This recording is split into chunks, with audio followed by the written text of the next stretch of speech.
Hey everyone, I'm Scott Stokely, and I told you that I would be sharing everything I'm doing to train to get ready for the 2022 pro disc golf season, and that's what I'm going to do.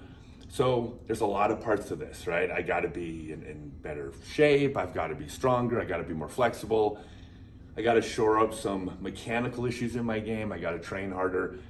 I am not covering everything in one video. This is going to be very specific to just one thing that I needed to do, and it was the low-hanging fruit, because when I made this decision, it was the most obvious thing that had to change. I got on the scale, I weighed 214 pounds. I keep saying this, not that bad for 6'7" at my age, but not competitive when I'm trying to compete against the best in the world in their 20s. And so first and foremost, I needed to get rid of the body fat. Now, I'm not going to talk about the cross training, the exercise, the nutrition. I'm not trying to be an expert in any of these things. I'm simply going to tell you what I did to take care of that one first. So first I'm going to get on the scale, and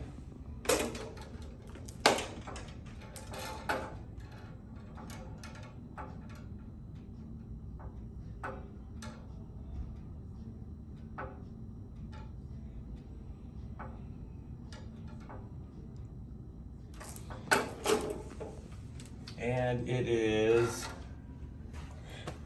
it's about 201 pounds. So 13 pounds in, I think, just about 2 months. And I'm just gonna tell you what I did. Again, I am not an expert. Nutritionalists and vegans and organic livers, is that the right word? Organic lifers, the people at the Olympic Training Center in Colorado Springs are all gonna contradict what I said. I don't care. I've done my research. This is what I feel, well, number one, it works. Number two, I believe this is sustainable. So I'm gonna share how this, I don't have that gut anymore. See, look at that. I don't know, I feel stupid even talking about this because I'm old, but what are you gonna do? All right, so basically what I've done to lose the weight, this has happened a couple times in my life where I keep it pretty good. I've always been pretty healthy. After like maybe every 5 years, I start to get lazy. I put on 10 or 20 pounds. It's like, oh, I gotta lose the weight. I don't do some stupid diet. I actually just make this change. It works every time. All right, so number one, I eliminated bread.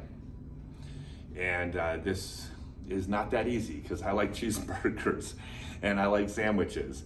The first time you eat a cheeseburger and you ask for it in a lettuce wrap, you're gonna feel silly if you've never done this before. God's honest truth, it tastes exactly the same. The bread is just filler. It's just extra calories because the meat and the veggies are more expensive. So it's filler. So get rid of the bread, eat it in lettuce.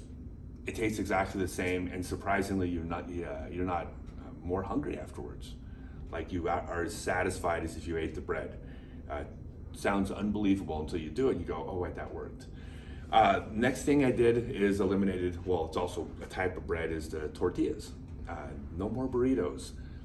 I'm just ordering the bowls. No tortillas. I'm even adding extra meat and extra beans in there. It doesn't matter. Totally filling. It, again, tastes exactly the same, believe it or not. Eliminated crackers. I love crackers. I get rid of the breaded crackers. Now I'm eating little cheese, dried, dehydrated cheese. I did not eliminate potatoes, so I will have chips on occasion.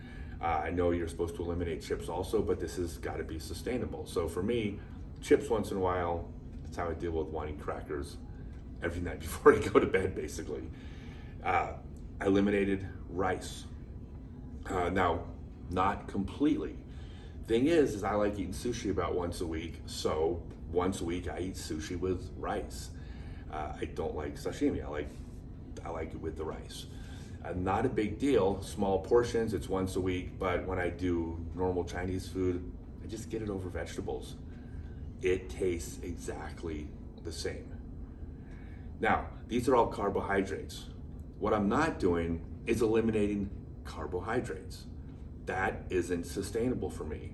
The minute I can't eat the trout dinner because it's got bread crumbs encrusted on it, or I can't eat that salad because I'd have to pick out all the tiny croutons out of it, or I'd have to go through and, oh, I can't eat fruit because there's carbohydrates in fruit. Like that to me doesn't work. I eliminate the major ones which is easy, pretty black and white, no hamburger buns. And then I can just eat as much as I want. And if I get a little bit of carbohydrates, great. Doesn't kill me, I don't believe. I've also eliminated a lot of sugar. Now, same thing. If I just tried to eliminate sugar, I've tried this before. Go read the labels on the back of almost every single product made. There's sugar in it. If you get sugar-free everything, it's borderline impossible, and it's not sustainable. Spending 4 hours in a grocery store, to me, is not something I want to do. I also don't want to be calling every single restaurant and asking for an ingredient list to make sure there's no sugar in their ranch dressing or barbecue sauce. That doesn't work. So instead, I've eliminated sugar that makes things sweet. I mean, it all makes things sweet, but no ice cream, no cake, no soda. That's it. Just diet. I still drink soda. I drink diet soda. Go ahead and slam me in the comments for that. I know that stuff is not necessarily great for you. A life without soda is not sustainable for me. It doesn't taste as good as sugar soda, so what? I will take the trade-off. I don't think I need to be in marathon runner shape to compete in disc golf. I just have to be strong, healthy, without the excess body fat. I gotta be flexible. I've gotta be able to compete in 90-degree heat and not be too harmed by it compared to the 25-year-olds that don't even know it's hot outside. But that's all I'm doing. This to me has always been easy to do because I basically still eat as much as I want. I snack before I go to bed. I eat, I live. I eliminate some things, most of them you don't notice, like the bread, some of the sugars I miss. What I've always done, and what's worked for me, is once I get to a weight I want, then I have my baseline weight. Every single day I weigh myself. If I'm under that weight, I eat. Go ahead and eat bread. I'll have some ice cream after dinner. If I'm over that weight, I do the no bread and no rice and no sweets that day. And what works for me is when I've done that, I'm never more than 1 day away from eating ice cream the next day. Like, it's really easy to eat healthy for 1 day.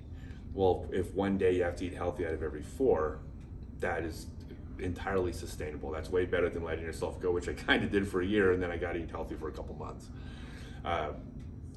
Final thing, I know nutrition's a part of this.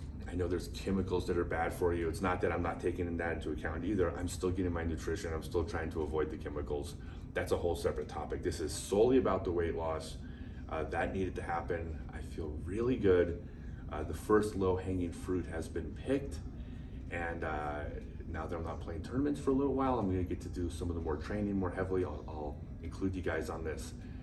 Please, if you're looking to lose weight, give this one a try. This is not some keto book where you read through it and you're like, how could I ever, that takes 6 hours a day to keep up with. This is something that is really easy, barely any sacrifice, and I promise it works. So if you're into it, give it a try. If not, doesn't matter, it's what I'm doing, and all the vegans and nutritionalists can comment how I'm totally wrong and I got all my facts off, and okay, feel free. I welcome your comments, but that's what I'm doing and it's what works. If you want more updates on the training, click to subscribe and hopefully like the page, and there's that alert button that still don't know where it is because I'm old. Thanks, guys.